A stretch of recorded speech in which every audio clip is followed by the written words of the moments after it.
The fastest way for you to go ahead and land this job, I'm talking about in the absolute shortest amount of time, is to just reach out to companies that you got rejected from on the interview process. And what I mean by that is this: reaching out to companies about 2 to 3 weeks, maybe if you want to wait 4 weeks after you've gotten rejected from the interview. And it could be the first round, the second round, the third round. And it's even better if it's the second or third round. And I'll go ahead and I'll tell you why. So many people right now, they're trying to go and land this job. And overall, you guys would have noticed there's something called a tech recession. In addition to the tech recession, we also have something called the trust recession.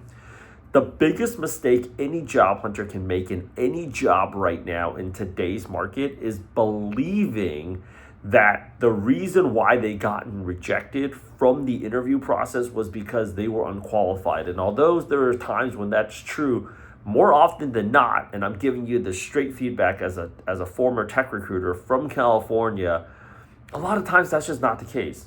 Hiring managers, heads and directors of whatever in tech, they have bad days too. They are human beings as well. A lot of you guys don't think of hiring managers as people. But did you know, you want to know why across all of our programs our placement rate is so high? Is because we teach people how to interview focused on the hiring manager as a human being. Tech has taken a hit in the last few years. And unlike other industries, tech has never really seen 11 to 12 quarters of just straight layoffs. If you're on the job right now, 1 out of 3 to 1 out of 4 hiring managers in technology for all roles across the board is dating or be married to a significant other right now who has also been impacted by the layoffs. And you know how you get all antsy before the interview, and you know how you get all uppity while you're waiting for companies, and you know how frustrated you get when you're getting ghosted? Yeah, imagine sleeping next to that person for the last 2.5 years. That is a very, very real reality in the world that we live in. Their social network has also been disrupted. We spend so much time working in this racket that our coworkers are practically our best friends.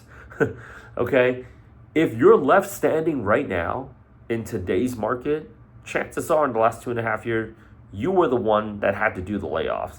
You were the one that had to lay off some of your friends.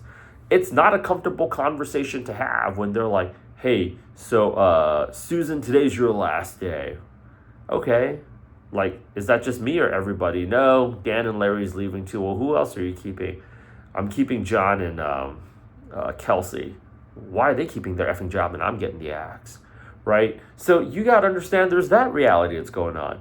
They are extremely overworked. Tech went from like over a decade and a half on a growth spurt to where they overhired and overpaid to currently right now, people are working so much harder than ever. People feel like they're underpaid, underappreciated. People feel like they're overwhelmed.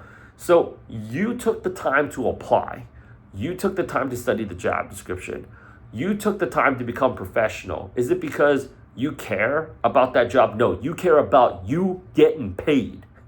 And you don't think about what happens when they, as the hiring manager, gets it wrong. They are looking at you in the most negative light possible because they've been burned. They've hired people that has not worked out for them. And although you might be thinking to yourself, well, shit, can't they just hire somebody else? They can and they will, but they lose time, and time is something that they can't buy back. When they go to HR and they say, Johnny and Janie, who I just interviewed and decided to hire, turns out to be a scam candidate and is not working out very well for me, can we go ahead and hire another person?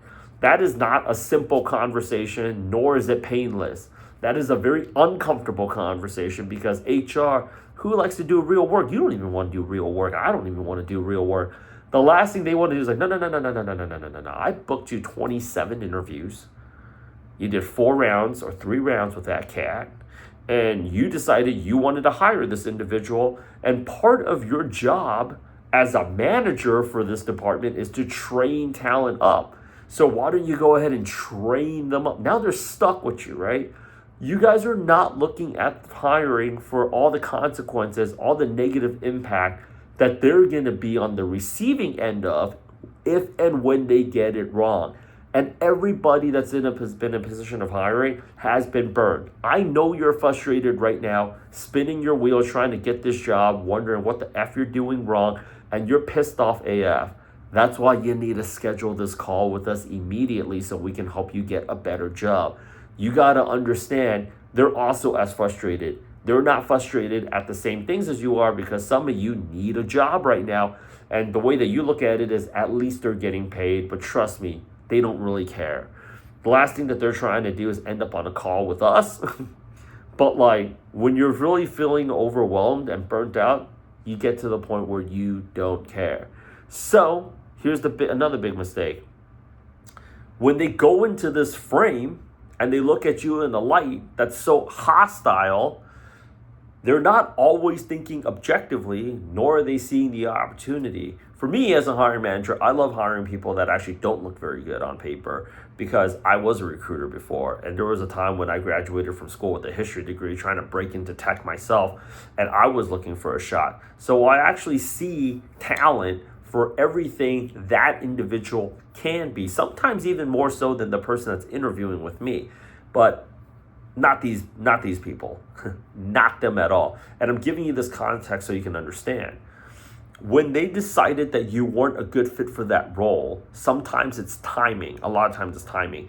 They didn't think you were a good fit for the role at the time because what they had to compare you to, maybe they did not feel you were very qualified. But after interviewing, who knows, another 15 or 20 candidates, they all of a sudden feel like, actually that person's not that bad, but they're not going to go ahead and follow up with you. Everything in life is a numbers game. Everything in life is sales. So what I would like you to go ahead and do, you miss 100% of the shots that you don't take. And in today's market, it's not that difficult to have a bunch of rejections. This is why I tell all of my people to track their application process either on Airtable, because you can manipulate the data, or to go ahead and track all of their data on a spreadsheet, something where they can make a list.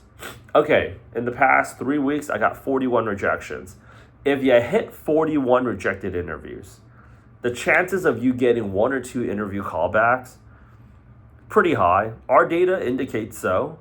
But the bigger problem that you have is you don't have an automated process.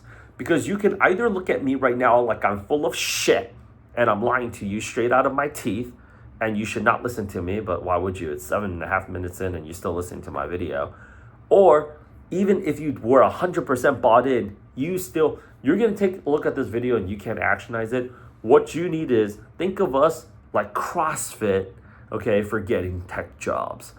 You need somebody to go ahead and actually just say like from this time, Tuesday, 10 o'clock to 11 o'clock, hit up all the positions you got rejected from. Use this message template and just go.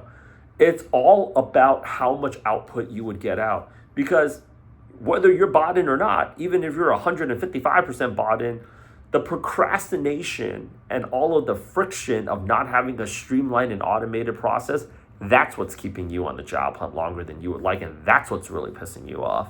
So do yourself a favor. The description, okay, is right below the video. There's a link to schedule a call. Do yourself a favor, schedule a call. The longer... You want to know why nobody ever gets the body that they want? You want to know who gets the body that they want? People that play superheroes. You want to know why they have a whole dedicated team helping these people get to the level of fitness that they need, because they need them to be on camera at this certain time. You know, when I like years back when I was a kid, I was watching P90X and I was like, oh man, I'm going to look like a freaking superhero in like 90 days. I popped open that DVD less than 5 times. I can count on one hand how many times I actually watch a DVD. There's too much friction. Stop trying to do this on your own, because you won't. Most of you can't even control the food you put into your mouth. You think you're going to go out there and aggressively apply? You're not. Schedule the call. Let us help you get the skills that you need. But getting more skills is not going to help you get the job. You need more interview activity. In order for you to get more interview activity, you need more application activity. In order for you to get more application activity, you need less friction. Let us help you remove the friction. I'll talk to you very, very, very soon. Don't forget to subscribe.